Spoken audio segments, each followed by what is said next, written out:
Sziasztok, én Marián vagyok, kövess be a csatornámat, hogy minél több tartalmat láss, és írd meg nekem, hogy legközelebb mit készítsünk el együtt közösen.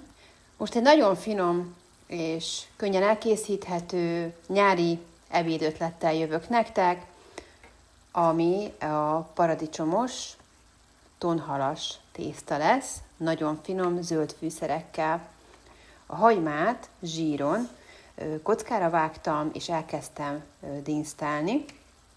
Én egy pici vizet is szoktam hozzá tenni, már a vége fele, hogy a lehető legjobban megpuhuljon a hagyma, és erre tettem rá a paradicsomot, a darabolt paradicsomot, mert utána én ezt egy picit össze fogom majd turmixolni. Csinálhatjátok sűrített paradicsommal is, de szerintem a napsütötte paradicsommal a legfinomabb, és ha ezt így összedaraboljátok, ráteszitek a hagymára, utána egy picit majd én be fogom csukni, hogy minél jobban puhuljon és megfőjön a paradicsom, és ez lesz az alapunk majd, amiben fogjuk tenni a legvégén majd a tonhalat.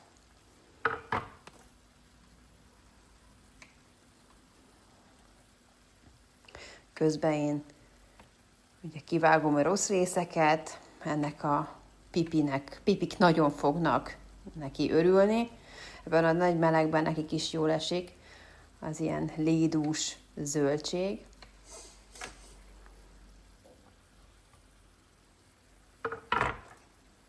Még egy pár darabot darabolok hozzá,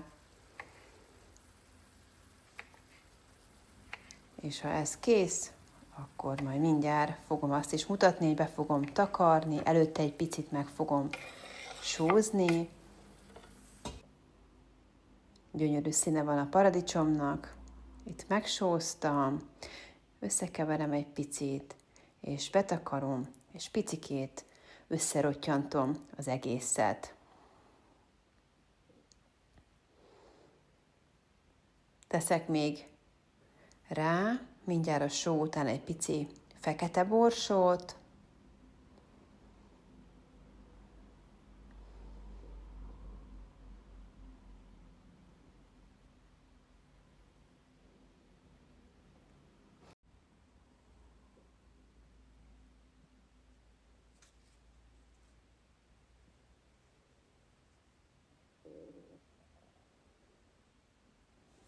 és ameddig puhul a paradicsom, érdemes feltenni a tésztának a főzővizet, hogy egyszerre legyen kész, mire ez a nagyon finom paradicsomos tonhalas szósz is elkészül.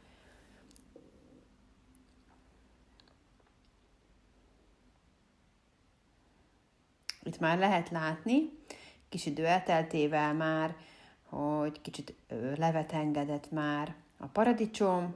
Néha átkeveritek, én még itt egy picit vissza fogom csukni, és hagyom még, hogy minél jobban összeessen a paradicsom. Itt még tettem rá egy pici cukrot, én ezt nagyon szeretem, jobban kihozza az ízeket. Zöld fűszereket én nagyon-nagyon szeretek használni. A paradicsomhoz nagyon sok minden illik, de én most ehhez a halas milánóihoz itt citrom kakukkfüvet teszek most rá. Azt morzsoltam rá. Fogom még fűszerezni zöld fűszerekkel, de ez volt most, amit legelsőnek rátettem, és utána darabolok majd még erre a paradicsomos szószra ázsiai bazsalikomot, aminek nagyon-nagyon különleges íze van, és illata, egy nagyon-nagyon különleges fűszer, ezt Görögországból hoztuk, és ez egy évelő bazsalikom, itt kerül rá, már össze vannak darabolva a levelek, és ezt teszem rá, és ez friss levélként kerül rá, ez nincsen szárítva, de szoktam télire szállítani is belőle, de mivel évelő, ezért lakásba át tudom tereltetni, és így egész őszi, téli időszakban is folyamatosan friss bazsalikom van a konyhára. Nagyon szép, hogy a piros és a zöld a színek varázsa, és majd ugye kerül majd rá a fehér fokhagyma,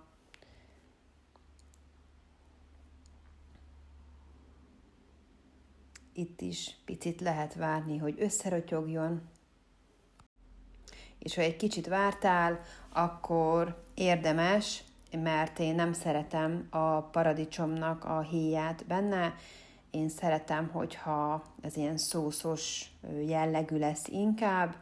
Én egy picit belenyúltam botmixerrel, és nagyon óvatosan elkezdtem így összevágni, turmixolni, mert minden is paradicsomos lenne, hogyha nem így csinálnám. De hát ez egy ilyen játék, igazából óvatosan, szépen össze lehet ezt dolgozni, és hogyha szépen összeturmixoltátok, akkor még hagyni kell, hogy itt rotyogjon, hogy a felesleges víz az elfőjön, és minél sűrűbb legyen ez a szószunk. És utána várnunk is kell egy picit, hogy az ízek, a fűszerek összeérjenek. Amikor készen vagytok a turmixolással, akkor azért, ahogy kevergetitek folyamatosan, látjátok, hogy hol van még nagyobb paradicsom, azt is akkor vágjátok szépen össze, hogy szép egynemű legyen az egész, és tényleg fontos, hogy szépen hagyjátok itt egy azért 15-20-25 percig, hogy rotyogjon, összeérjenek az ízek.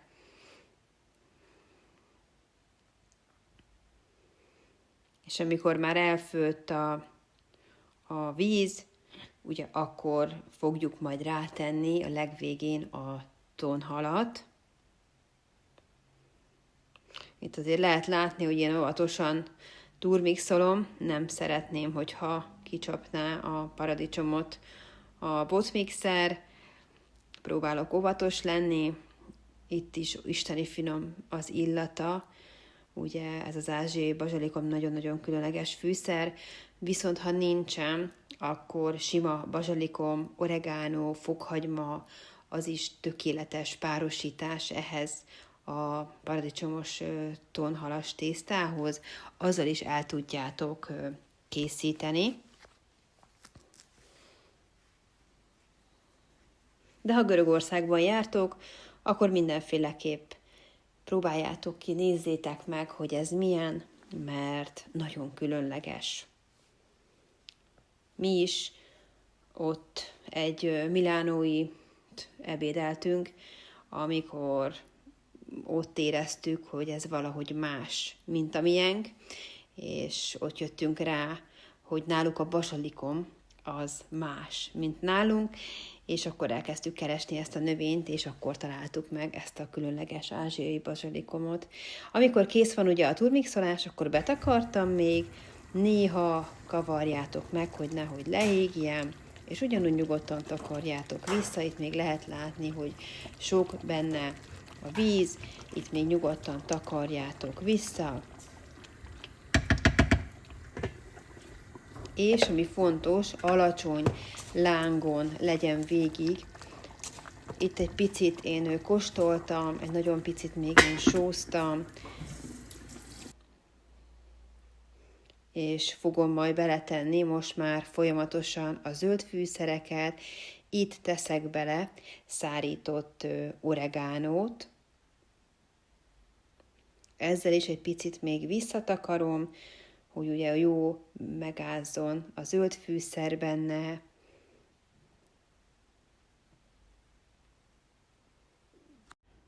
És addig, ameddig a szószunk ott rotyog, addig elkészítem az oliva bogyót hozzá, ez nagyon-nagyon finom, a paradicsomos tonhalas tésztánkhoz. Itt most zöld és fekete olívabogyót fogok majd tenni a tésztára. Én nagyon-nagyon szeretem. Ezt is Görögországból hoztuk, házi készítésű oliva, isteni finom. Itt a fekete oliva, nagyon-nagyon különleges, és tényleg nagyon-nagyon finom. És ezt fogjuk majd a tetejére tenni a tésztának.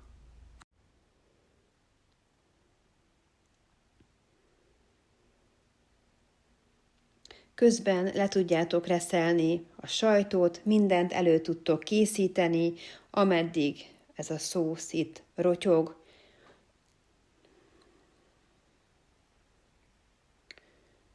Itt teszem rá a fokhagymát, nagyon-nagyon picire daraboltam, és itt már belekerül a fokhagyma is a szószunkba.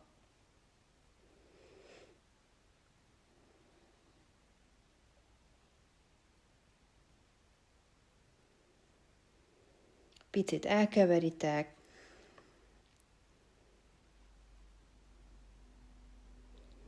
És még mindig hagyom még, hogy összerotyogjanak még az ízek, és még menjen el még a fölösleges víz. Még egy picit visszatakarom, de a végén már le fogom venni a tetőt róla. Itt már ugye a végét látjátok, hogy le is veszem, hogy minél könnyebben el tudjon párologni a víz. Itt még teszek bele citromkakukkfüvet itt a végére, és egy nagyon picit még visszatakartam. Egyet kavarok rajta, itt most itt gyorsítva van, de egy picit, mikor visszatakarjátok, akkor mindig egy pár percet vártam, hogy a fokhagyma is, a zöld fűszer is ott bele tudjon szépen a paradicsomos szószunkba ázni a fűszerek, és itt tettem már bele a tonhalat, szépen összekeverem a szósszal, és itt már nem fogom visszatakarni, hanem hagyom, hogy minél jobban elforjon, vagy elrotyogjon, mert alacsony lángon legyen folyamatosan a tűzhely, hogy a felesleges víz az el tudjon távozni, és minél sűrűbb legyen ez a szószunk. Itt látjátok, hogy milyen gyönyörű, már egyre sűrűbb és olyan szószosabb az állaga. Közben felforrt a vízünk is, sós vízben kifőzzük addig a tésztát. Én most masni tésztát főzök ki, azzal kérték a gyerekek.